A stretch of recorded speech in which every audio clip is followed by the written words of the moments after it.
በአዲስ ኪዳን ውስጥ የትንቢት ምንጮችን ነው የምናጠናው። የትንቢት ምንጮችን እናጥናቸው። የትንቢት ምንጮች በአዲስ ኪዳን የሚመጡ ቅጽበታዊ የሆኑ የትንቢት ምንጮች እሱ እናያለን። አንድ ጥቅስ አንበን መጀመር እንችላለን። አንደኛ ቆሮንቶስ 14 ቁጥር 30 የትንቢት ምንጮች የአዲስ ኪዳኑ ከቁጥር 29 ጀምሮ ነቢያትም 2 ወይም 3 ሆነው ይናገሩ፣ ሌሎችም ይለዩአቸው። በዚያ ለሚቀመጥ ለሌላ ግን ይሄን ስሙ፣ በዚያ ለሚቀመጥ ለሌላ ግን አንድ ነገር ቢገለጥለት ፊተኛው ዝም ይበል።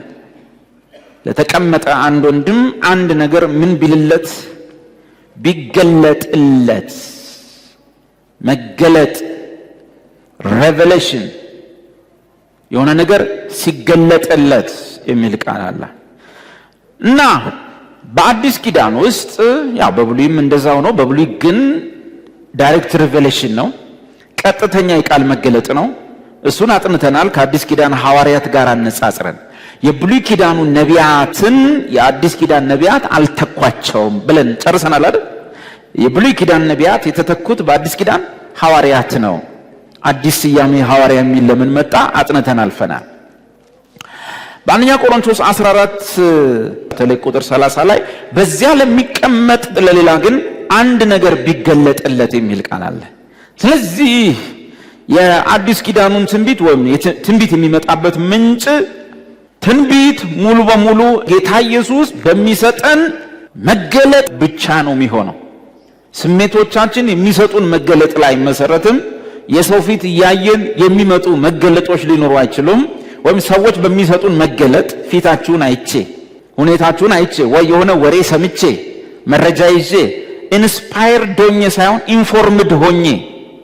ኢንስፓይሬሽን ማለት መንፈስ ቅዱስ በቅጽበት ውስጥ የሚሰጥህ ነገር ሲሆን፣ ነገር ግን ኢንፎርሜሽን ማለት ከአካባቢ የሰበሰብከው መረጃ ነው። ይሄ የትልቅ አገልጋዮች ሁሉ ወጥመድ ነው። አንዳንድ ሰዎች መልኬንም አይተው አያውቁም፣ ስሜን ብቻ ይሰማሉ። ከዛ በኋላ ይመጣሉ ይሞሏቸዋል። እዚህ ሀገር ላይ አውሬ አለ፣ 666 አለ፣ ከጠልቆ ይወጣል ምናምን። ከዛ በኋላ በሰጧቸው መድረክ ላይ እንጸልያለን።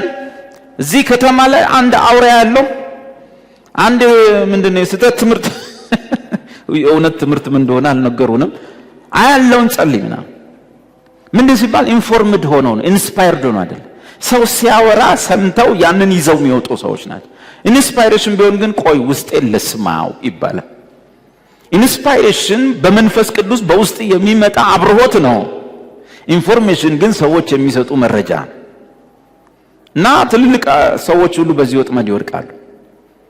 አስታውሳለሁ እዚህ ከኛ 5 ነው 6 መደዳ ጋር አንድ ቸርች ነበር። ሰውየው ሲመጣ ሞሉት። እዚህ ጋር ወጣቶች ይገባሉ፣ ወጣቶችን የሚያስሰው ያለ ምናምን ብለው ነገሩት። ኮንፈረንሱ መሃል ተነሳና እግዚአብሔር እንዲላል በዚህ ትክክል አንድ ቸርች ያለው አለ። እኛን ነው ማን የሞላው? ምሳ ላይ ምሳ እየበሉ አገልጋዮች። ህዝቡ ሲመጣ በዚህ በኩል አንድ ቸርች ያለ እግዚአብሔር እዘጋዋለሁ ይላል፣ እዘጋዋለሁ ይላል። አሁን እሱ ቸርች ተዘግቷል፣ እኛ አለን እግዚአብሔር ይመስገን። ይሁን በምንድነው ሲባል በዚህ አሁን ባነበባችሁት ንባብ ውስጥ ምን ታያላችሁ? በዚያ ለሚቀመጥ ለሌላ ግን አንድ ነገር ቢገለጥለት ይላል።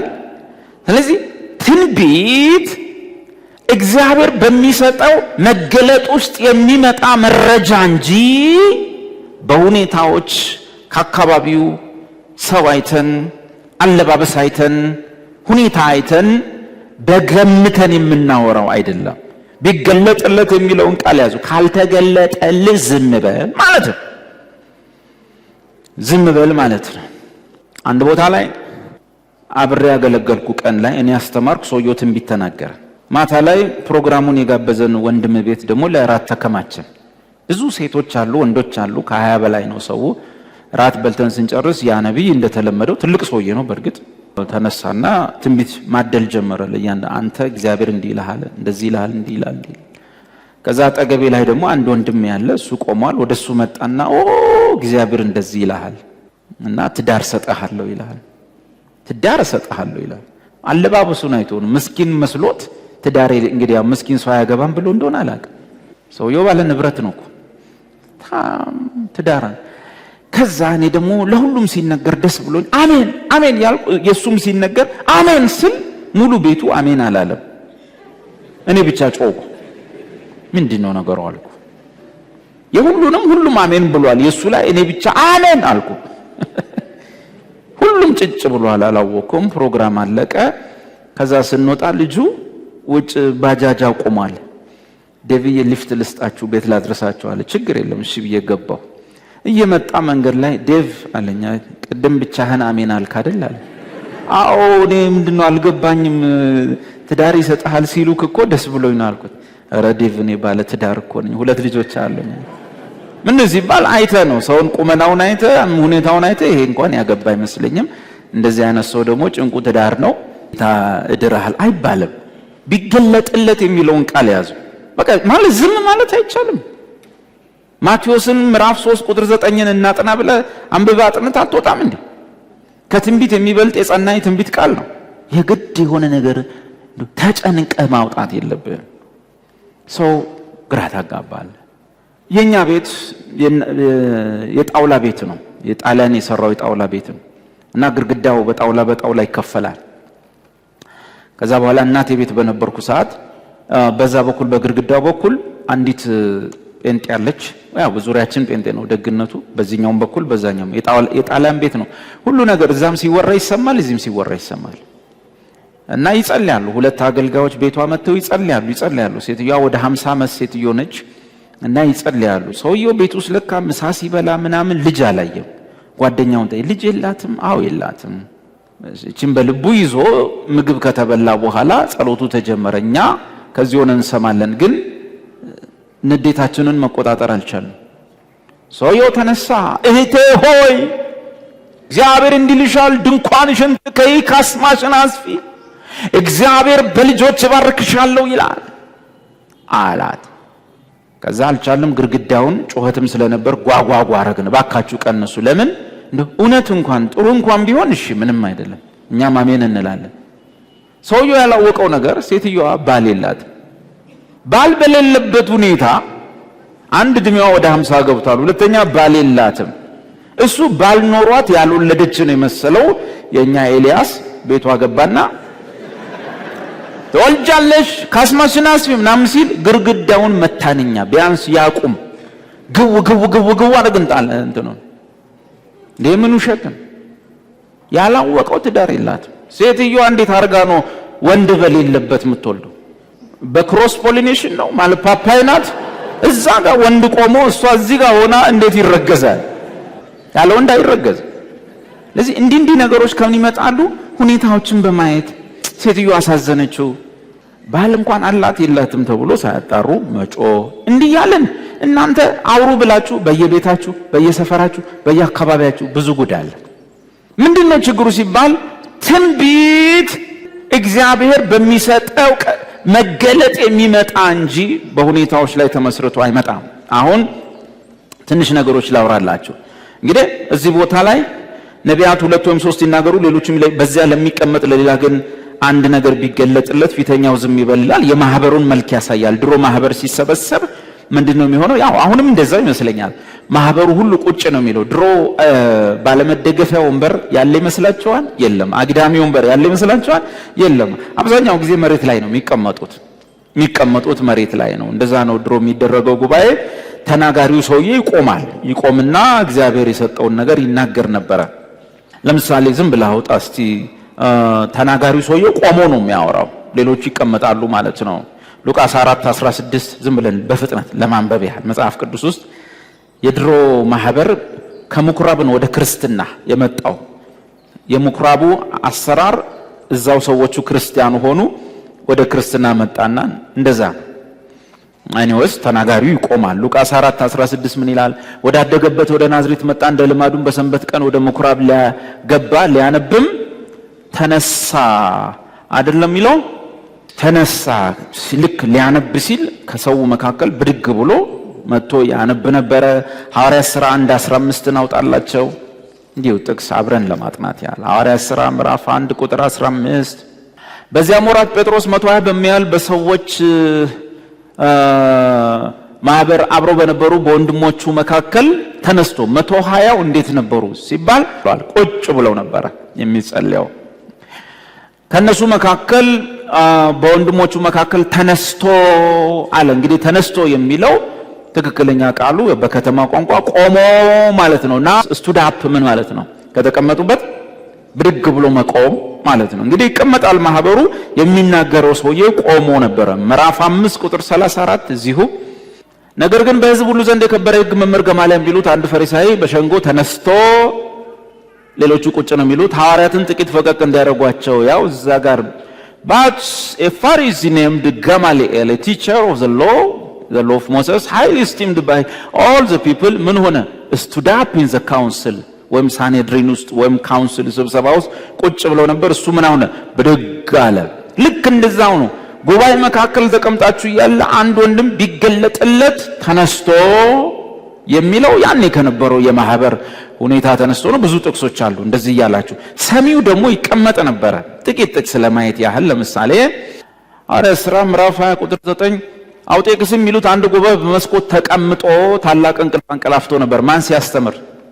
ባለፈው አይተናል አይደል? የጌታ እራት ላይ ነው እንዴ ሰው ያያየው ብቻ የሆነ ትምህርት ላይ ጳውሎስ ቆሞ ሲያስተምር ሰዎቹ መቀመጣቸው የምናውቀው ከነሱ ውስጥ አንዱን ሰውዬ ይናገራል። እሱ ሰውዬ ግን የተቀመጠው የቱ ጋር ነው? መስኮት አካባቢ ጋር ሄዶ ነው የተቀመጠው። እንቅልፍ አስቸገረው።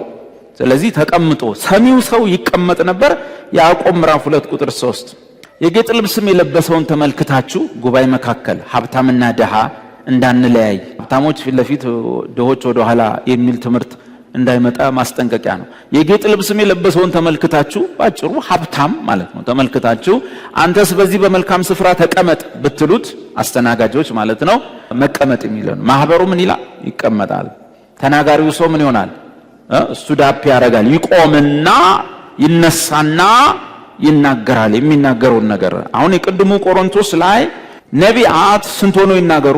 2 ወይም 3 ሆነው ይናገሩ። ሌሎች ደግሞ ምን ያርጉት? አሜን ይበሉ፣ እልልልልልል ይበሉ፣ የስ ይበሉ አይልም። ምን ይበሉ? ይለዩአቸው። ትንቢቱን ሲነገር አቴንሽን ይስጡና ምን ያርጉት?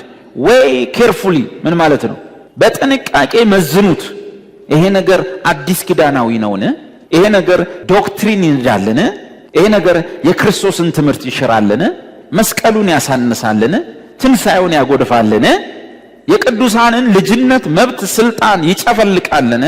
ባጭሩ አዲስ ኪዳናዊ ጠባይ ያለውን መጽሐፍ ቅዱሳዊ መስፈርቱን ያሟላልን ብለው ወይ ያርጉት ይመዝኑት እንጂ ሰው በተናገረ ቁጥር አሜን የስ ከዛ ደግሞ ሌላው ይመጣና ደግሞ አልቅሲል አይባል። ሕዝብ የለኝም ይላል እግዚአብሔር ሲል የሚያለቅስ ሰው ትንቢት ስላልመዘነ እግዚአብሔር ፈጽሞ የአዲሱን ኪዳን አማኝ ሕዝብ የለኝም ሊለው አይችልም። እያንዳንዱ የአዲስ ኪዳን አማኝ የተቆጠረው በራሱ አይደለም በክርስቶስ ነው። እስራኤልን እንኳን ሕዝብ የለኝም አላላቸውም። በስጋ የሆነውን እስራኤልን ተመልከቱ።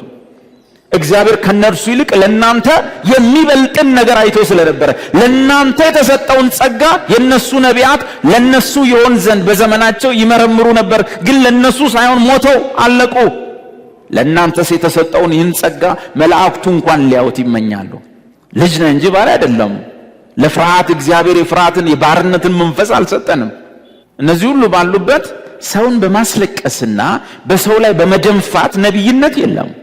አንተም እኛም እዛም ጋር ያለው እኔም የሞተልን አንድ ጌታ ነው። የቀረበልን አንድ ገላ ነው፣ አንድ ሰውነት ነው፣ አንድ ቁርባን ነው፣ አንድ መስዋዕት ነው። ሁላችንም በኃጢአታችን ሙታን የነበርንን ጸጋ እና ምሕረት ስለተደረገልን ነው ሰላም ያገኘ ነው።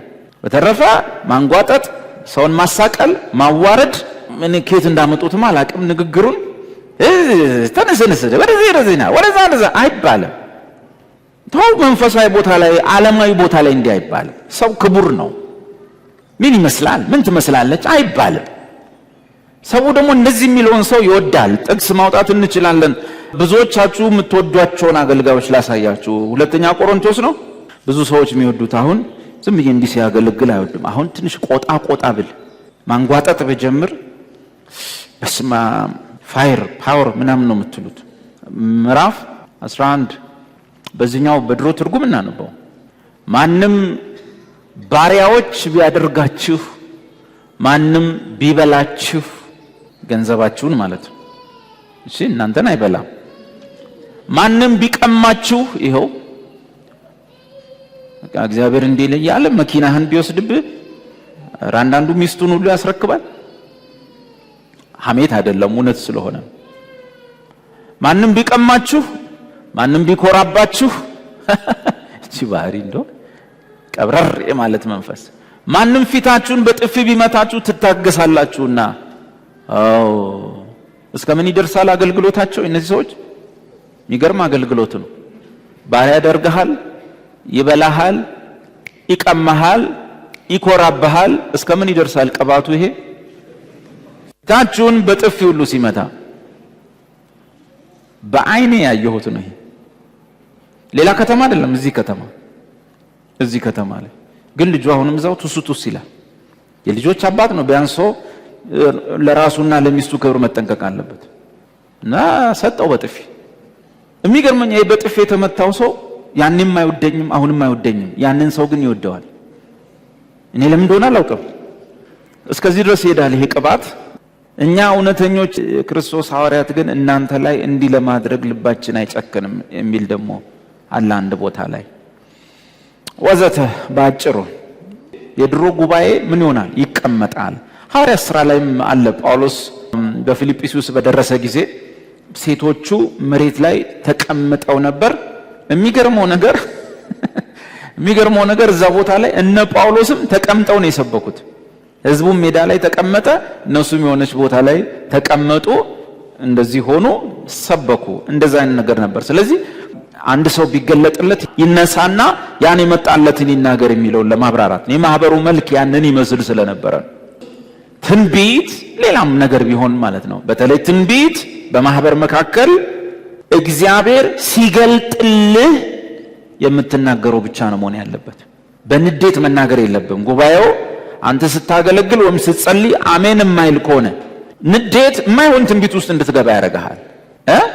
የማይሆን ቁጣ እያለ የማይሆን የሰውን ሁኔታ አይተ ማለት የጉባኤውን ፊት ታነብና የማይመች ከሆነ እንደውም እግዚአብሔር እንደዚህ ይላል ህዝብ የለኝም ይላል። ኧረ ተው ተረጋጋ። የሰው ፊት አይቶ ማገልገል ጥሩ አይደለም። ቁጣቸውን ወይም ጥላቻቸውን አይተ መናገር የለብም። ቀጥታ የምትናገረው ነገር እግዚአብሔር ሲገልጥልህ ብቻ መሆን አለበት። ከዚሁ ጋር በተያያዘ አንደኛ ይሄ የትንቢት መገለጥ ወይም በቤተ ክርስቲያን በቅዱሳን ወይ ስንጸልይ ወይ ስናመልክ ወይ ስንዘምር ወይ ሲጸለይ የሚመጣው ትንቢት ቅጽበታዊ ነው።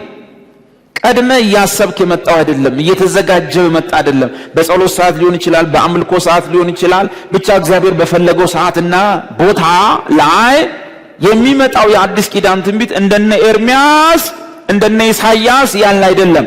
ቅጽበታዊ ነው። ወዲያው በቅጽበት የሚመጣ ነው። አስበህም አይደለም፣ ተዘጋጅተህም አይደለም፣ መረጃ ይዘህም አይደለም፣ ሰውም አይተህ አይደለም። በጸሎት ሰዓት ወይም በአምልኮ ሰዓት ይሄንም ምነግራችሁ ቅዱሳንን በጸሎት በአምልኮ ወዘተ ሰዓት ላይ በሚመጣላችሁ የትንቢት ቃል ለማነጽ፣ ለመምከር፣ ለማበረታታት የምትፈልጉ ሰዎች የትንቢት ምንጫችሁ አውትሳይድ እንዳይሆን ነው፣ በደጅ እንዳይሆን ነው፣ በዙሪያችሁ እንዳይሆን ነው። ከአካባቢያችሁ፣ ከጉባኤው፣ ከማህበሩ ከፊት እያያችሁ የምታመጡት ነገር ሁሉ ጊዜ እናንተንም ማህበሩንም ማኑ ያስነካል። ትሳሳታላችሁ። ብዙ ሰው ይታዘባችኋል። እንደዛ እንዳይሆን ከፈለጋችሁ ትንቢት መገለጥ ነው። ሁለተኛ ይሄ የሚመጣው መገለጥ ደግሞ ቅጽበታዊ ነው። አስበህ አልነበረም፣ ተዘጋጅተህ አልነበረም። አንተ ልታመልክ ነው፣ አንተ ልትጸልይ ነው ወዘተ። እንካ ብዬ ማይክ ሰጠው ልትጸልይ ነው። በዛ ሰዓት ግን በቅጽበት የሚመጣ አንዳች ሪፖርት አለ፣ አንዳች የሆነ መረጃ አለ። ያ መረጃ ነው የአዲስ ኪዳን የትንቢት አገልግሎት። ስለዚህ እሱ ምንድነው ብለናል?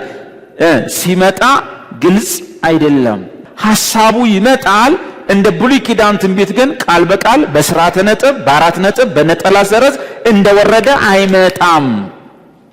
ቅጽበታዊ ሲሆን በውስጣችን የሚመጣ አንዳች የሆነ ሪፖርት ነው።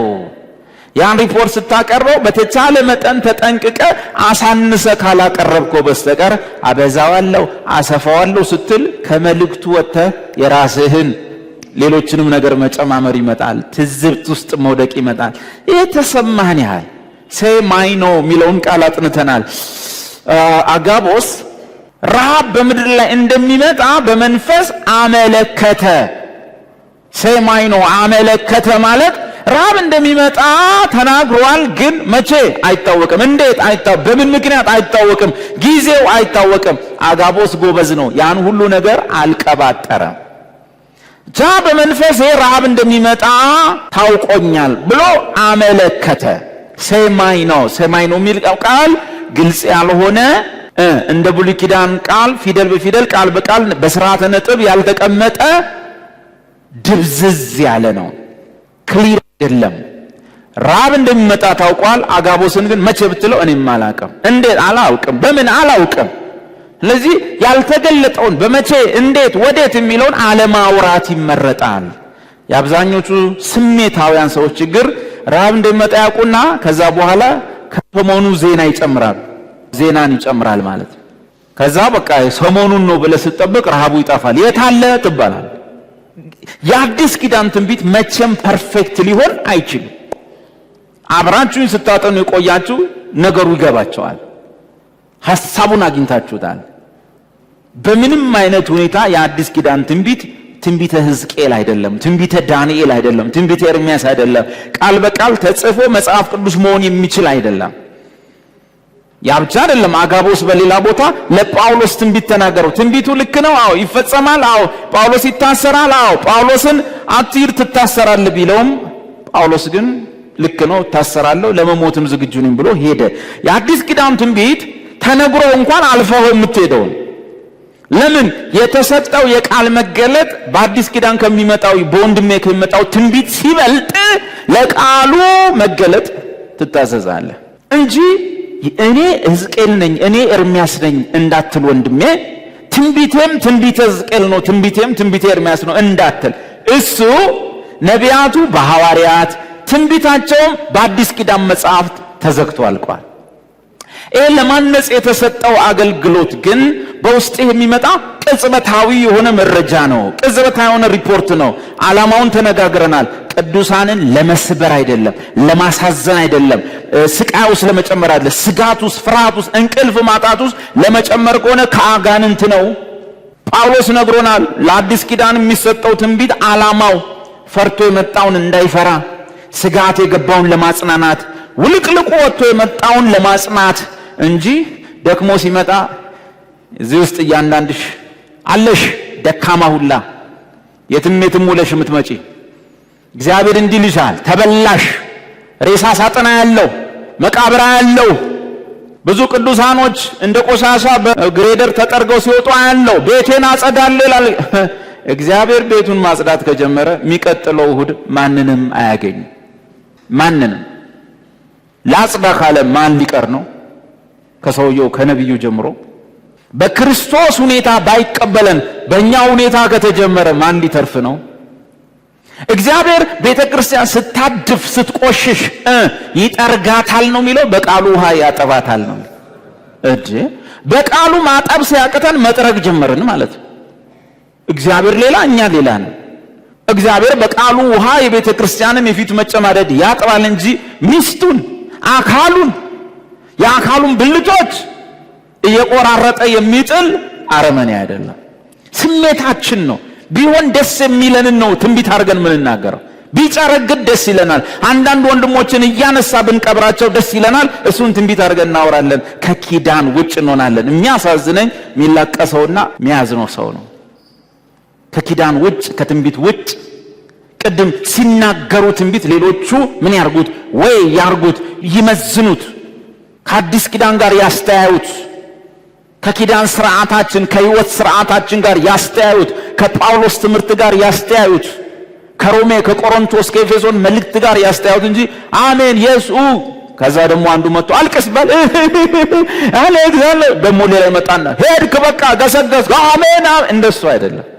እንደሱ ክርስትና በእኛ ጩኸትና ስሜት ላይ መሰረትን በተደላደለ ትምህርት ላይ ነው፣ ዶክትሪን ላይ ነው፣ የጸና ነው። እዛ ላይ ቆመን እንናገራለን፣ እዛ ላይ ቆመን እንጸልያለን፣ እዛ ላይ ቆመን እንተነብያለን፣ እዛ ላይ ቆመን ጸጋ እንገልጣለን እንጂ በንፋስ ላይ ሆነን ወዲያና ወዲህ ስንፍገመገም ዘመን አያልቅም።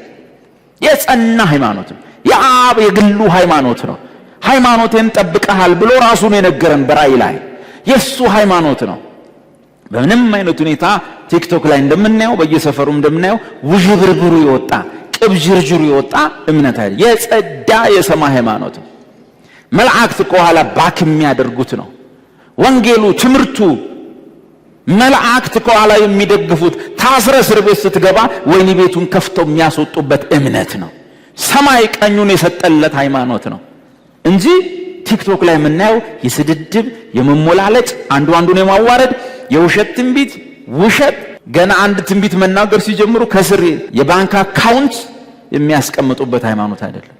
ገብታችሁ ተመልከቱ።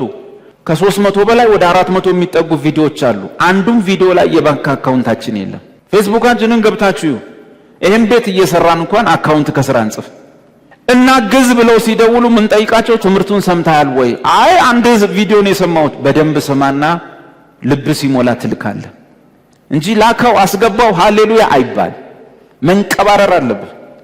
ከካናዳ ተሰብስበው ትልልቅ ሰዎች ናቸው። ካናዳ ብዙ ዓመት የቆየ ሰው ምን ያህል ብር እንደሚልክ መገመት ትችላለህ።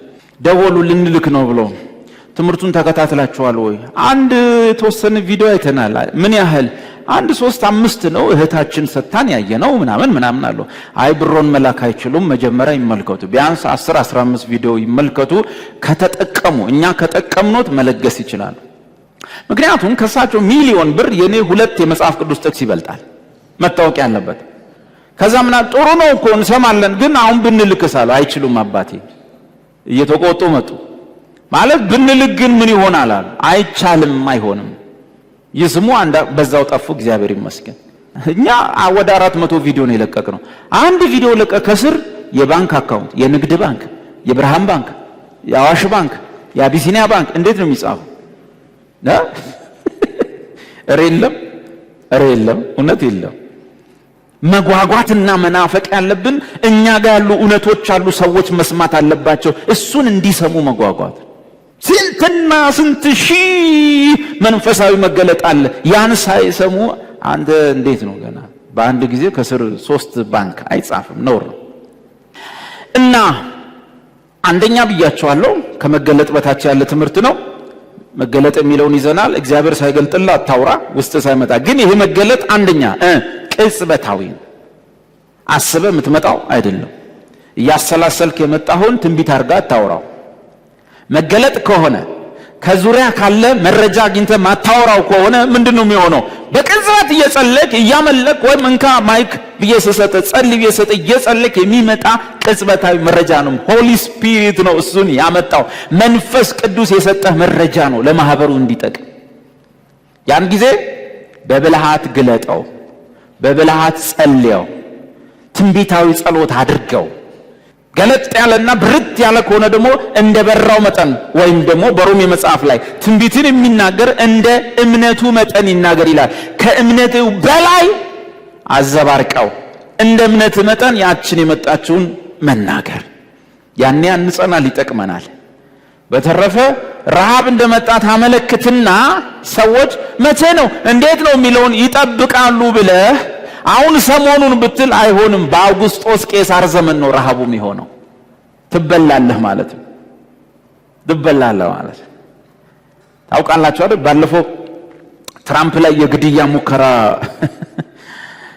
ከመሞከሩ ከ2 ወር በፊት ያንን አሜሪካ ላይ ያለ ትንቢት የሚናገር ወንድም በጣም የሚገርም ነው ትንቢቱ። እኛ ሀገር ላይ ቢኖር ሻርፕ ሹተር ነው የሚሉት። ፕሮፌሰር ሻርፕ ሹተር ሜጀር ዋን የሚሉት አይነት ሰውዬ ነው እሱ። እንደዛ አይደለም። ሚስቱን እዚህ ጋር ቁጭ አድርጎ ዝም ብሎ ነው የሚያወራው። እና ትራምፕ ላይ እንደሚተኮስ ጥይቷ ጆሮን በስታው እንደምትሄድ ግን እንደማይሞት የተናገረ ሰው ነው። ግን የአዲስ ኪዳን ትንቢት ሕዝቅኤል አይደለም ዳንኤል አይደለም ምላችሁ ይሄ ነው። በቀደም ደግሞ የጳጳሱ ሹመት ጊዜ ሌላ ተናገረ። ጳጳሱ አሁን የሚሾመው ኤሽያዊ ነው፣ ኤሽያዊ ሰውዬ ነው። ጌታ ሳይቶኛል፣ ኤሽያዊ ነው፣ ጥቂት ጊዜ ነው የሚያገለግለው፣ መከራ ይበላል ምናም ብሏል። የተመረጠው አሜሪካዊ። የአዲስ ኪዳን ትንቢት ሙሉ መገለጥ አይደለም። ይሄ ሰውዬ እኔ ማለት ነው ከኚህ ሰውዬ በኋላ የሚሾመውን አይቶ ይሆናል እኮ። በዚህ ሰዓት እኔ ብዙ ማልፈርድበት ምክንያት ለምን ታውቃላችሁ? የአዲስ ኪዳን ትንቢትን ስለማቅ። የአዲስ ኪዳን ትንቢት ትንቢተ ዳንኤል አይደለም፣ ሕዝቅኤል አይደለም፣ እንደ ማርቆስ ወንጌል እንደ ሉቃስ ወንጌል ጽሑፍ ሆኖ የሚቀመጥ ዳይሬክት ሬቨሌሽን ቀጥተኛ የቃል መገለጥ አይደለም። በውስጥ የሚመጣ በመንፈስ ውስጥ የሚመጣ መገለጥ ሲሆን እሱም ቅጽበታዊ ነው እና ደግሞ ምን አይደለም ብለናል? ግልጽ አይደለም፣ ብለርድ ነው፣ ሴማይኖ ነው፣ አመለከተ ነው፣ ብለርድ ነው። የተጨበጠ ነገር የለውም። የሆነ ነገር ትናገራለህ፣ ከዛ በላይ ግን አታወራም፣ ዝም ይባላል አንዳንድ ቦታ። ሁለተኛ በአዲስ ኪዳን የሚመጣው ትንቢት በማህበር ላይ ስለሆነ እያጠናን ያለ ነው። በማህበር ውስጥ ትንቢት ለሁሉም ሰው አይመጣም። የሚመጣው ለግለሰብ ነው። አንድ ግለሰብ ኦር ሁለት ግለሰብ ኦር ሶስት ግለሰብ። ትንቢት በማህበር መካከል ለሁሉም አይመጣም። የሚመጣው ለግለሰቦች ነው፣ ኢንዲቪጁዋልስ። ለሱ ይመጣል፣ ማህበሩ አይመጣለትም። እሱ እየተናገረ ያለ አንድ ወንድም ደግሞ እዛ ጋር ይመጣለታል። ያን ጊዜ ያ ወንድም ብድግ ሲል ወይም ምልክት ሲያሳይ ይሄኛው ወንድም ምን ያደርጋል? ያቋርጣል። አለኝ ሞልቶኛል አልጨረስኩም ብሎ ነገር የለም። እግዚአብሔር እሱን እያናገረ ለዛኛው ሰው ሌላ ነገር ሲገልጥለት ይሄኛው ዝም እንዲል ነው። አለቀ፣ በቃ ጨርሷል ማለት ነው በእግዚአብሔር ዘንድ። አይኔ ተሞልቻለሁ፣ አንተ ሁሉ ጊዜ እዛ ጋር ያለው ሰውዬ እኔ ተነስቼ ገና መናገር ሲጀምር ብድግ ትላለህ፣ ወጋው አይባልም። ትንቢት ለኢንዲቪጁዋልስ ለግለሰቦች የሚመጣ ነው። አንድ ለማህበሩ ሁሉ አይመጣም። ቢገለጥለት የሚለው ከእግዚአብሔር የሚመጣ መገለጥ ከሆነ ትንቢት እንግዲያውስ የሚመጣው ለመላው ማህበር አይደለም። መጽሐፉ እኮ የሚለው ትንቢት የሚናገር ለማህበር ይናገራል ይላል። የሚሰማው አለ ይላል። ሰሚ በሌለበት ባጭሩ ምንድነው? አንድ መንደር ላይ 20 ሰው ሰፈረ። 20ውም ሱቅ ከፈቱ። ማን ነው ገዢው ነው ጥያቄ። ማን ነው የሚገዛው? ሁሉም በሩን ከፍቶ መስኮቱን ከፍቶ ይሸጣል። ማን ነው ገዢው ነው? የተለያየ ነው መሆን ያለበት። ሁሉም አንድ አይነት ከፍቶ እጅ አጣጥፈን ፋንክሽን አያደርግም። ጤናማ አይደለም። አነባበቡን እዩት፣ እንዴት እንደሆነ አነባበቡን እዩት። ቢገለጥላቸው ነው ቢገለጥለት ነው ይላል 29 ጀምሮ። ነቢያትም 2 ወይም 3 ነው 2 ወይም 3 ነው ይናገሩ፣ ሌሎችም ይለዩአቸው ወይም ይመዝኑት ትንቢቱን። በዚያ ለሚቀመጥ ግን አንድ ነገር ቢገለጥለት ለማህበሩ ሁሉ ነው ወይስ ለአንድ ሰው? ለአንድ ሰውዬ ቢገለጥለት ፊተኛው ምን ይበል? ዝም ይበል። ያው ፊተኛው ዝም ይበል ሲባል አንዳንድ ወንድም ምን ሊሆን ደግሞ ይችላል? እኔ ውስጤ ተወጥሯል፣ ሞን በቃ ልፈነዳ ነው፣ እንዳቁማዳ ሆኛለሁ፣ ዝም ብል ምናምን ቢን ደግሞ ለሱ ሌላ ጥቅስ አለ። ኖ መንፈስ ቅዱስ ለነቢዩ ምን ይሆናል? ይገዛል። አይኔን ምንም በቃ መንፈስ ቅዱስን ልቆጣጠረው አልቻልኩም፣ እሱ ግን ተቆጣጥሮኝ ልፈነዳ ነው ካልክ እሱ ሌላ ጉዳይ ነው የሚሆን። እሱ ጤናማ አይደለም። ቁጥር 32ን አንቡት። ምን ይላል? የነቢያት መናፍስ ለነቢያት ይገዛሉ ይላል። ይገዛሉ ይላል አይደል? የነቢያት መናፍስ ለነቢያት ይገዛሉ። ይሄ ለነማን ይሰጠ ነው? እኔ አልቻልኩም፣ ተወጣጥሬያለሁ፣ በቃ አልሰማችሁ፣ መንፈስን ነው የምሰማው፣ ዞር በሉልኝ በገላገል የሚል ሰው። ኧረ ተው ተረጋጋ ወንድሜ፣ መንፈስ ቅዱስን ተቆጣጠረው ባለ እንደ መንፈስ ቅዱስ ነው እንጂ ነው የሚቆጣጠረው ምናምን ብሎ ለማወክ የሚፈልግ ሰው። አንዳንዶቻቸው እንዲህ ታስባላችሁ፣ አይ መንፈስ ቅዱስ ነው እንጂ እሱን መቆጣጠር ነው። መንፈስ ቅዱስ የሚቆጣጠረን ለህይወት ስርዓት ነው፣ ለጸጋ አገልግሎት እኛ ነን። ለህይወት ስርዓት እሱ ነው የሚቆጣጠረን፣ በመንፈስ ነው የምንመራው። በጸጋ ስጦታ በቤተ ክርስቲያን አገልግሎት ግን መንፈስ ቅዱስ ለኛ እንዴት እንደሚገዛ ላሳያችሁ። ተመሳሳይ የግሪክ ቃል ስለሆነ የሚጠቀመው ማለት ነው። የነቢያትም መናፍስት ለነቢያት ይገዛሉ፣ እግዚአብሔርስ የሰላም አምላክ ነው እንጂ የሁከት አምላክ አይደለምና። አየ እግዚአብሔር የሰላም አምላክ ነው። የሁከት አምላክ ስላይደለ አንድ ነገር ያደርጋል። ምን? ነብዩ ወይም ሰውየውን ወይም ወንድሜን ወይ እህቴን ጉባኤውን እንዲያውኩ አድርጎ አያናጋቸውም፣ አይበጠብጣቸውም። ስለዚህ ሰውየው እኔ ግን አልቻልኩም ልበጠብጥ ነው ካለ መንፈስ ቅዱስ አይደለም። ለምን? እሱ የሰላም አምላክ ስለሆነ ወንድሜን አያስጨንቀው። ዝለል፣ ተነሳ፣ በዚህ ሩጥ፣ በዚህ ውጣ አይለውም።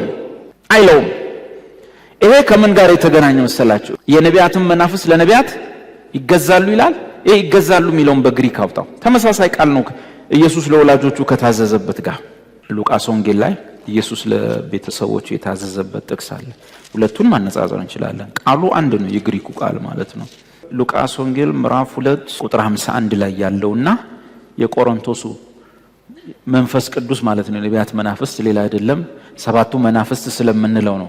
መንፈስ ቅዱስ ለምንድን ሰባቱ መናፍስት ይተዋል? መንፈስ ግን አንድ ነው ይላል። ከዛ ሰባቱ መናፍስት ይለዋል። ለምንድን ነው? አቤት ሰባት ሲል ሲጀመር መንፈስ ቅዱስ ምንድነው ለማለት ነው? አምላክ ነው ለማለት፣ የእግዚአብሔር መንፈስ ነው ለማለት ነው። ብዙ አይነት መናፍስት ስላሉ እሱ የእግዚአብሔር መንፈስ ነው ማለት ነው። ሁለተኛ ደግሞ የእግዚአብሔር መንፈስ መሆኑን የምናውቀው በምኑ ነው? በሰባቱ ባህሪያቶቹ ነው። ኢሳይያስ 11 ቁጥር 2 ላይ ባሉ በሰባቱ ባህሪያቶቹ ነው የምናውቀው። ሰባቱ መናፍስት ስንል ባህሪያቶቹ ናቸው። ይሄውና እዚህ ጋር ሁፖታሶ፣ ይሄው ሁፖታሶ የግሪክ ቃል ነው። ምን ማለት ነው? ሰቦርዲኔት ማድረግ፣ ራስን ማስገዛት ምናምን፣ ኦቤ መታዘዝ፣ አንደር ከበታቸው ነው እሺ ብሎ፣ ሰብጂው እዛ ጋር መገዛት።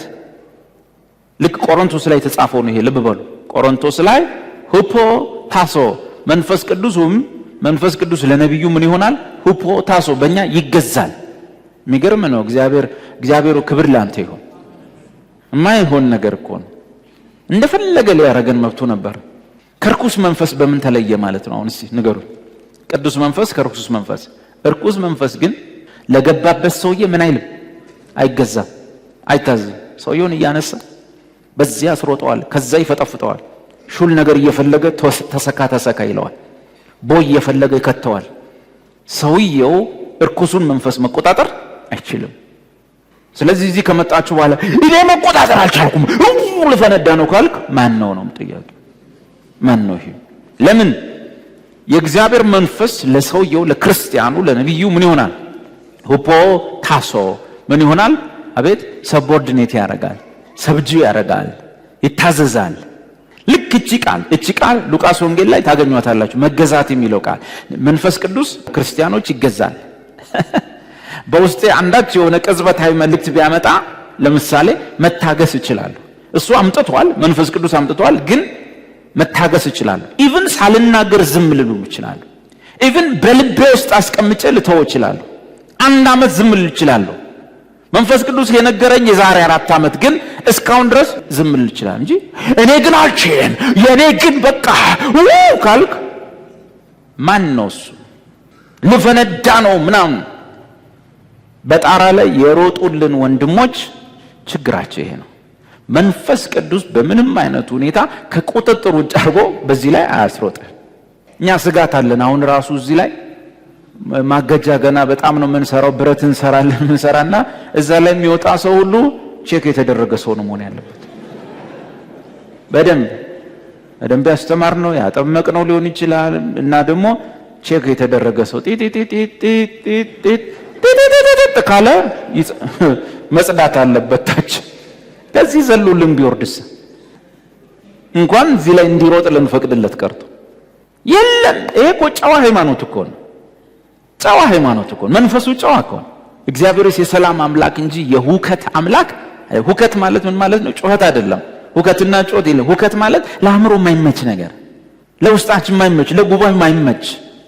እኔ አሁን እዚህ ጋር ሃሌሉያ ለእግዚአብሔር ክብር ብዬ ምንም አይደለም። በጭንቅላቴ ቆሜ እግሬን ወደ ላይ ባነሳ ከለመዳችሁት ነገር ውጭ የማይመች ነገር አይሆንም። ችግር የለውም እኮ በዋረድ አይሆንም፣ ይሆናል። አንድ ወንድሜ ማርሻል አርት የሚሰራ ነው አሰልጣኝ፣ እና ሲመሰክር ኢየሱስ ሃሌሉያ ጌታ ነው። ማርሻል አርት ቲቸር ነው። ስብከቱ ጥሩ ነው። ኢየሱስ ያድናል። አዎ ጌታ ነው። ለተመልካች ግን ይመቻል አይመችም አይደል? ስለዚህ ሰው ሰምቶ ምንድነው የሚለው? ሰምቶ ኢየሱስ ያድናል ነው የሚለው? እብዶች እንደናንተ ልበድ እንደ መጥቼ ይላል። እዛ ደግሞ ቄሱ ሲሄዱለት ምን ይላል? እጃቸው እንዲያርገው ይሄ ነው እንጂ መንፈስ ያወሩት ምንድነው? ዝም ብሎ ብዙ የገለጡት ነገር የለም። እስ ቁም ነገር ግን ምንድነው? የሚያውክ ነው። ትልቅ መልእክት ይዞ የሚያውክ ነው። ያ ማለት ነው ማወክ ማለት እሱ ለአእምሮ የማይመች ነገር። እነ ጴጥሮስ ኢየሱስ ተከተለኝ ሲላቸው ሰዎች አጥማጅ አርጋል ሲል ብለው ሮጠዋል። ጣራ ለጣራ ና አንተ ከሐዋርያው ጋር ታገለግላለህ ሲል ባጣጣጣጣጣጣጣጣጣ ይሄ ነገር ጥያቄ ይፈጥራል አይፈጥርም? ይፈጥራል። ለምን? ኢየሱስን እንኳን ጴጥሮስ ተከተለኝ ሲለው ጴጥሮስ ያለው ምንድነው? ታታታታታ አላለ። ምንድነው ያለው? ጌታ ሆይ እኔ ኃጢአተኛ ነኝ፣ ከታንኳይ ውረድ። እኔና አንተ አብረን መኖር የምንችልበት የህይወት ስርዓት የለንም። አንተ ከላይ እኔ ከታች፣ አንተ ቅዱስ እኔ ርኩስ፣ አንተ ጻድቅ እኔ ኃጥእ የሚል እንጂ የክብር ጌታ የህይወት ራስ እንኳን መጥቶ ተከተሉኝ ሲል ጣራ ላይ ሮጠ የለም። ይሄ ታውቆ ማወክ ነው። ታውቆ ማግና መጽሐፍ ቅዱሳዊ መሰረት የለውም። ስለዚህ መንፈስ ቅዱስ ለክርስቲያኑ ምን ይሆናል? በቆሮንቶስ ንባብ ይገዛል። ይገዛል የሚለውን ቃል ቅድም አይተነዋል። በግሪኩ ምን ማለት ነው? ሰብጆ ያደርጋል። ራሱ በምትፈልግ ሰዓት የሰጠውን መልእክት አውጥተህ ትናገራለህ። እኔ አላስጨንቅህም፣ አላስገድጅህም። ኢቭን እንኳን እዚህ ጋር ራሱ ዝም በል እለፍ ሊልህ ሁሉ ይችላል እንጂ እኔ አልቻልኩም ልፈነዳ ነው ካሉ በሐዋርያት ውስጥ እና በአባቶች ውስጥ ያልነበረው መንፈስ ምንድነው? ከየት መጣ? ልክ ይሄን ይገዛሉ የሚለውን ቃል ሉቃስ ወንጌል ላይ ለኢየሱስ የተጻፈው ነው። ተመሳሳይ ቃል ነው። የግሪኩ ቃል አንድ አይነት ነው። ሉቃስ ወንጌል ምዕራፍ 2 ላይ ከነርሱም ጋር ወርዶ ወደ ናዝሬት መጣ፣ ከዮሴፍና ከማርያም ጋር ማለት ነው። ሕፃኑ ኢየሱስ በ12 ዓመቱ ይታዘዝላቸውም ነበር ይላል አይደል? ይታዘዝላቸው ነበር። አሁን ይታዘዝላቸውን በግሪክ አውጣልኝ። ቅድም እዛ መንፈስ ቅዱስ ለክርስቲያኖች ይገዛል አይደል? ኢየሱስ ለዮሴፍና ለማርያም ምን ይል ነበር? ይታዘዝ ነበር። ይታዘዝ። የሚገርም እኮ ነው።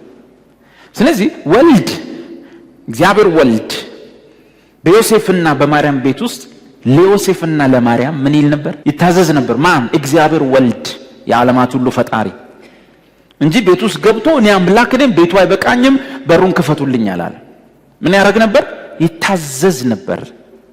ወልድ ለዮሴፍና ለማርያም እንደታዘዘው ሁሉ ወልድን ተክቶ እኛ ውስጥ የገባው መንፈስ ቅዱስ አይገርምም? አይገርምም? ለኛ ይገዛል። ተመሳሳይ ይታዘዛቸው ነበረ።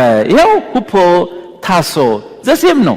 ቱ ሰቦርዲኔት መገዛት፣ መታዘዝ። ልክ ጌታችን ኢየሱስ በማርያምና በዮሴፍ ቤት ውስጥ ለሁለቱ ሰዎች ማለት ለፈጠራቸው ሰዎች ፈጣሪያቸው ወልድ ምን ያደርግ ነበር? ይታዘዝ ነበር በቤት ውስጥ። ያን ወልድ ተክቶ የመጣው መንፈስ ቅዱስ ዛሬ በእግዚአብሔር ቤት ውስጥ ለእውነተኞች የእግዚአብሔር ልጆች ወጣጥሮ ነፋፍቶ እኔስ ልፈነዳ ነው፣ አልቻልኩም፣ በዚህ ልሮጥ ነው፣ በር በዚህ ያለ በዚህ ልወጣ ነው አያስብልም። ጤናማ አይደለም። መንፈስ ቅዱስ ለማርያምና ለዮሴፍ የታዘዘው የኢየሱስ መንፈስ ነው። እግዚአብሔር የሰላም አምላክ እንጂ የውከት አምላክ አይደለምና እና ይሄንን የካሪዝማቲክ ቀውስ፣ የካሪዝማቲክ ብልሽት፣ ካሪዝማቲክ ውስጥ ያለ ቀውስና አሳፋሪውን ነገር ራቅ ብላችሁ ብታዩት ነው የሚሻለው። ራቅ ብላችሁ ስታዩት ብዙ ነገር ጤናማ አይደለም። ውስጡ ላለበት ሰው ግን ትክክል ነው የሚመስለው። አንድ ቦታ ላይ ነግራቸዋለሁ። ሰብስቤ በማስተምርበት እንግዲህ አንዳንድ ምሳሌዎች ስለሚጠቅሙ ነው ማወራችሁ። 100 ጊዜ ላወራው እችላለሁ። ጌታ እስኪመጣ ማወራዋለሁ። እና ከዛ በኋላ እንደ ዛሬ ባይብል ሳስጠና የነበረች ሴትዮ ነች። የሚቀጥለው ቀን አልመጣችም። እህቷ ብቻ መጣች። ሳይ አትመጣም ሁሌ። ያቺ ሴትዮ የተቀረች ባይብል ስተዲ የምትመጣው አልኩ። አይ ደስ አላላትም ቀረች አሉ። ለምን አልኩ። የናንተ ፓስተር አለችኝ አለች። ላባ ያልበው ማረብ ደግሞ አይዝም አለች። እውነተኛ ነገር ነው ነግራችሁ። ለምን ሰብሰብ ብለን ባይብል ነው የምናጠናው። ቀዝቀዝ ብዬ ነው ማወራው። ስለዚህ አገልጋይ እሷ የሳለችው አገልጋይ ምንድነው? በዛ ገብተህ በዚህ ወጥተህ ሶፍት እያነሳ ሃሌሉያ ይሄ ሁሉ በስብሶ ማለት ስትል ይሄ ላብ ነው፣ ቅባት አይደለም። እንደዛ ካረገን እንሆናለን። ነገ ማን ያውቃል? እንደዛ ያረገን ይሆናል። ሰዓቱ ላይ ሲደርስ ግን እኔ ሰባኪ አይደለሁም፣ አስተማሪ ነኝ። ትምህርት በአብዛኛው እንደዚህ ነው የሚሰጠው። ስብከት ሲሆን እንግዲህ እንሞክራለን ለመሮጥ፣ ግን ያ አይደለም። በመስፈሪያው እሱ አይደለም ማለት ነው። ለምን ሲባል በቃ ስሜታዊነትና መወራጨት የመንፈስ ቅዱስ ምልክት ተደርጓል። መጽሐፉ ደግሞ የሚነግረን ኖ እሱ የመንፈስ ቅዱስ ምልክት አይደለም። መንፈስ ቅዱስ በስሜታዊነትና በመወራጨት ላይ የተመሰረተ አይደለም። በሚያውክና ማህበር ውስጥ በማይመች ሁኔታ ጨረር የሚመስል ድምጽ ለጆሮ ማይመቹ አሉ አንዳንድ ድምጾች ለይተን መነጠል አለብን። ይሄን ይመስላል ወገኖቼ። ባጭሩ በዚህኛው በአሁን ባነበብነው ክፍል ውስጥ ለማህበሩ ትንቢት አይመጣም። የሚመጣው ለምኖች ነው? ለግለሰቦች ነው የሚመጣው። በምን እናውቃለን? ቆሮንቶስ 14 ላይ የሚናገር ቢኖር ስንት ሰዎች ይናገሩ? 2 ወይንም 3 ሰዎች ይናገሩ። ግን አንዱ ሲናገር ሳለ አይደል የሚለው ከተቀመጡት ለአንዱ ቢገለጥለት ይላል አይደል? ለዚህ ለሁላችን አይገለጥም። ለአንድ ወንድማችን በውስጡ አንድ አዲስ መረጃ፣ አዲስ ሪፖርት ለማነጽ ለመጥቀም የሚሆን ነገር ብቅ ሲልበት ያ ወንድም ብድግ ብሎ መናገር ሲጀምር የፊተኛው ምን ይበል? ዝም ይበል እንጂ እኔ ልፈነዳ ነው ተወጥሬያለሁ ብሎ ነገር የለም። ዝም ይበል። ይሄ ጤናማ ነው ማለት ነው። ለግለሰቦች ነው የሚገለጠው። እና ደግሞ ይሄ መገለጥ ቀጥታ የሚመጣው ከማን ነው? ከእግዚአብሔር ነው፣ በመንፈስ ቅዱስ። ቅድም አውርተናል። ስለዚህ ሁሉ ጊዜ በውስጣችን የሚመጣው የትንቢት መገለጥ ወይም የትንቢት ሪፖርት፣ አዲስ መረጃ፣ ለማነጽ የሚሆን መረጃ የሚሰጠን ከእግዚአብሔር አብ ወልድና መንፈስ ቅዱስ ነው። ከስላሴ ነው የሚመጣው ድምጾ መገለጡ። አንደኛ ከእግዚአብሔር አብ ነው የሚመጣው አዲስ ኪዳን የትንቢት መገለጥ ወይም መገለጡ የሚመጣው ከእግዚአብሔር አብ ነው። ተወሰኑ ጥቅሶች አይተን እንሄዳለን። ማቴዎስ 11:25 አውጣልኝ።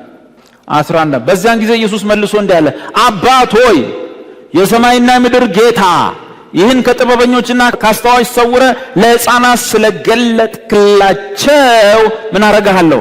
አመሰግናለሁ። እነዚህን ስለገለጥክላቸው ከጥበበኞች ከአስተዋዮች ምን አርገ? ሰውረ። ለሌሎች የተሰወረ ለእግዚአብሔር ልጆች የሚገለጥን ነገር የሚገልጠው ማን ነው? ገላጩ ማን ነው? በዚህ ንባብ አቤት አባት ሆይ ማን ነው? እግዚአብሔር አብ ነው የሚገልጠው። ሌሎች ጥቅሶች ብዙ ማየት እንችላለን። ከመልእክታት ገላትያ 1:16 ነው። ገላትያ 1:16 ነገር ግን በእናቴ ማፀን ሳለሁ የለየኝ በጸጋው የጠራኝ እግዚአብሔር በአሕዛብ መካከል ስለ እርሱ ወንጌልን እንሰብክ ዘንድ ልጁን በእኔ ሁኔታ ሊገልጥ በወደደ ጊዜ ወዲያው ከሥጋና ከደም ጋር አልተማከርኩም። ስለዚህ እግዚአብሔር ስለ ኢየሱስ የሆነውን ሚስትሪስ የተሰወረውን የክርስቶስን ዕውቀት ለጳውሎስ ምን አደረገለት? ገለጠለት። ማን? እግዚአብሔር አብ። ሪቨሌሽን መገለጥ ቅጽበታዊ ሆነም ይሁን ማናቸውም ከእግዚአብሔር አብ ነው የሚወጣው። ፊልጵስዩስ ምዕራፍ 3 ቁጥር 15 አውጣላቸው። እንግዲህ ፍጹማን የሆነን ሁላችን ይህን እናስብ። በአንዳች ነገር ልዩ ሐሳብ ቢኖራችሁ እግዚአብሔር ይህን ደግሞ ይገልጥላቸዋል። ባጭሩ ምንድነው? በአዲስ ኪዳን ውስጥ የሚያስፈልጉን ትንቢትን ጨምሮ ሁሉንም ነገር ማለት ነው የሚያስፈልጉ መገለጥ የምንላቸው አዲስ ዕውቀቶችን፣ አዲስ መረጃዎችን፣ አዲስ ሪፖርቶችን የሚገልጥልን ማን ነው? እግዚአብሔር አብ ነው። ሌላው እግዚአብሔር ወልድ ነው። እግዚአብሔር ወልድ ኢየሱስ ክርስቶስ ነው የሚገልጥልን። ገላትያ 1:12 ኢየሱስ ክርስቶስ ገልጦልኛል እንጂ እኔ ከሰው አልተቀበልኩትም አልተማርኩትም። ማን ገልጦልኛል ይላል? ኢየሱስ ክርስቶስ ገልጦልኛል፣ እግዚአብሔር ወልድ። ማቴዎስ 11:27 ሁሉ ከአባቴ ዘንድ ሰጥቶኛል፣ ከአብ በቀር ወልድን የሚያውቅ የለም፣ ከወልድም በቀር ወልድ ሊገለጥለት ከሚፈቅድ በቀር አብን የሚያውቅ የለም። ስለዚህ አብን ለማወቅ ወልድ ሲገለጥልን ነው። መገለጥ ከማን ነው? ከወልድ ነው። መገለጥ ከመንፈስ ቅዱስ ነው። አንደኛ ቆሮንቶስ ምዕራፍ 2 ቁጥር 10 በውስጣችን የሚመጣው ትንቢት ከአብ ከወልድ ከመንፈስ ቅዱስ ነው። ከዚህ ውጭ ካበበ ከበቀለ ከማህበሩ ከሰው ፊት ከመረጃ ከኢንፎርሜሽን ምናምን መገለጥ የለም። ጤናማ አይደለም። ተሳስቶ ማሳሳት ነው የሚሆነው። ከመንፈስ ቅዱስ ነው። አንደኛ ቆሮንቶስ 2:10 መንፈስም የእግዚአብሔርን ጥልቅ ነገር እንኳ ሳይቀር ሁሉን ይመረምራልና ለኛ እግዚአብሔር በመንፈሱ በኩል ምን አረገው? ገለጠው። በእግዚአብሔር ውስጥ ያለውን መረጃ ማን ገለጠው? መንፈስ ቅዱስ ለኛ ገለጠው። ኤፌሶን 3:5 ይህም አሕዛብ አብረው እንዲወርሱ በአንድ አካልም አብረው እንዲሆኑ በወንጌልም መስበክ በክርስቶስ ኢየሱስ በሆነ የተስፋ ቃል አብረው እንዲካፈሉ ለቅዱሳን ሐዋርያትና ለነቢያት በመንፈስ አሁን እንደተገለጠ በሌሎቹ ትውልዶች ዘንድ ለሰው ልጆች አልታወቀም። የአዲስ ኪዳንን አስተምሮ ዶክትሪን በጳውሎስ በኩል እና አብሮት ባገለገሉት ነቢያቶች በኩል የገለጠው መገለጥ ማን ነው? መንፈስ ቅዱስ ነው ገላጭ። ከዚህ የተነሳ በቤተ ክርስቲያን ውስጥ የሚደረግ የትኛውም የጸጋ ስጦታ አገልግሎት እየተማማርን ያለነው ትንቢት ሳይቀር በአብና በወልድ በመንፈስ ቅዱስ መገለጥ ሲመጣ ያንጻል፣ ይጠቅማል፣ ይመክራል፣ ያበረታል፣ ያጸናል፣ ያጽናናል። አካባቢ በማየት ቲክቶክ በማየት መረጃ በመስማት በኢንፎርሜሽን የማህበሩን ሁኔታ ሰምተን ተሞልተን መተን የምናወራው ነገር ሁሉ ማኑ ያስነካናል፣ ማኑ ያስነካል። ማናቸውም የትንቢት ነገር ሲመጣ በጸሎት መንፈስ ሆነን በመዝሙር መንፈስ ሆነን በአምልኮ መንፈስ ሆነን ወይ በሆነ ቦታና ወይ በሆነ ጊዜ ላይ አንድ ሲመጣ ምንድነው ብያቸዋለሁ? ምንም ያልተዘጋጀንበት መረጃ ሳንይዝ የመጣንበት ቅጽበታዊ ነው። ትንቢት በቤተ ክርስቲያን ውስጥ በግለሰቦች የሚመጣ ቅጽበታዊ የሆነ የመንፈስ ቅዱስ መረጃ ነው። ስፖንታኒየስሊ ነው የሚመጣው። ከሰፈር ይዘነው አንመጣም። አውርተን ቆይተን መረጃ ይዘን መተን አናወራም። ያን ጊዜ መረጃው የተበላሸ ነው፣ የምናመጣውም ትንቢት የተበላሸ ይሆናል። በኢንፎርሜሽን ላይ የተመሰረተ ይሆናል። አካባቢን አይቶ መናገር ጥሩ አይደለም።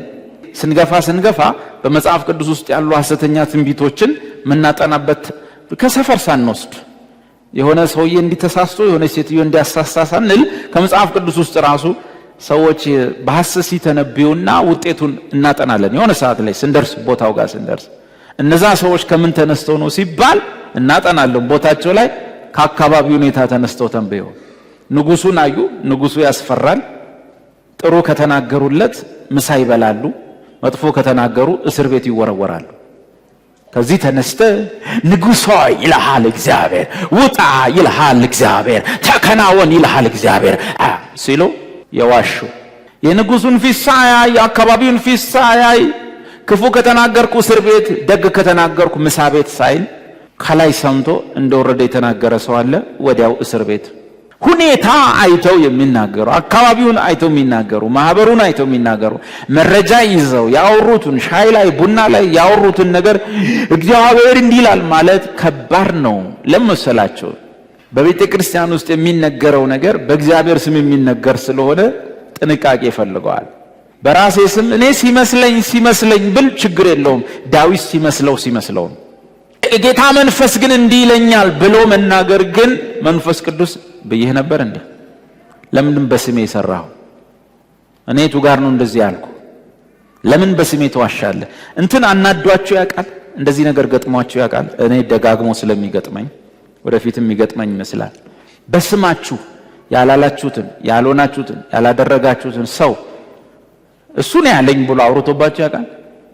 አረ በቃ ዴቭ ጋር አውርተን ዴቭ እንደዚህ ብሎ ሰውየውን እኮ አላወራሁትም አላገኘሁትም ወዘት ያ ሰው እንዲያምነው አረ ከዴቭ ጋር አውርተን ነው ብሎ ሰው ሲያወራ አንተ ያላወራውን የሆነ ሰው ዴቭ እንደዚህ አለኝ ብሎ ሰምቶ ተቀብሎ ከብዙ ጊዜ በኋላ ስትሰማ አትናደድም? አንተ እንኳን ሰው ሆነ የትኛው ክብር የትኛው ስም ይጠፋል። ግን አንተ እንኳን ሰው ሆነ ያልዋልክበት ያላልከውን ሰው በስም ሰንበዲን አሳምኖ ያ ሰውዬ እውነት እኔ ያልኩት መስሎት አመት ተቆይቶ አንተ ስትሰማ ብስጭት አትልም? እኔ የቱ ጋር ማንጋ እንዴት አታውቀኝም እንዴ እኔን አትሉምን? እናንተ እንኳን በስማችሁ ሲዋሽና ስትሰሙ ትቆጣላችሁ። እና በስማችሁ ያልዋላችሁበት ሲያውሏችሁ ያላወራችሁ ዴቭ እኮ ብሏል ብሎ ሲሉ አትናደዱ? በቃ እናንተ በግላችሁ ሲባል አትናደዱ? የአምላክ መንፈስ ንጹህ መንፈስ ፈጣሪያችን እስትንፋስ የሰጠን መንፈስ በስሙ ያላለውን ሲባል እንዴት ያዝናል! እንዴት ያዝናል! ቅዱሱ ስሙ ሲጠፋ እንዴት ያዝናል! ስለዚህ ጥንቃቄ ይፈልጋል። እግዚአብሔርን መፍራት ይፈልጋል። ያቺ የመጣችልንን ትንቢት እንደ እምነታችን መጠን ብቻ ተናግረን ቅዱሳንን ማነጽ እንጂ በጌታ መንፈስም መስመር ያለፈ ነገር ጥሩ አይደለም። ማሰብ እንደሚገባ እንዳባሉ ማሰብ እንጂ ማሰብ ከሚገባን ውጪ ማሰብ ጤናማነት አይደለም። ለዚህ ነው እንደዚህ አይነት ሰዎች እግዚአብሔርን የማይፈሩ ሆኖ ሳያቸውና እግዚአብሔርን መፍራት ሳይሆን አገልግሎታቸውና ትንቢታቸውን ወይም ጸሎታቸውን በጣም ከእግዚአብሔር በላይ ሲደገፉበት ሳይ እነዚህ ሰዎች አደገኛ ናቸው። እናከብረሃለን፣ እናመሰግንሃለን፣ የዕለት እንጀራ ስለሰጠህን ተመስገን፣ የምንበላው ስላላሳጣህን ተመስገን።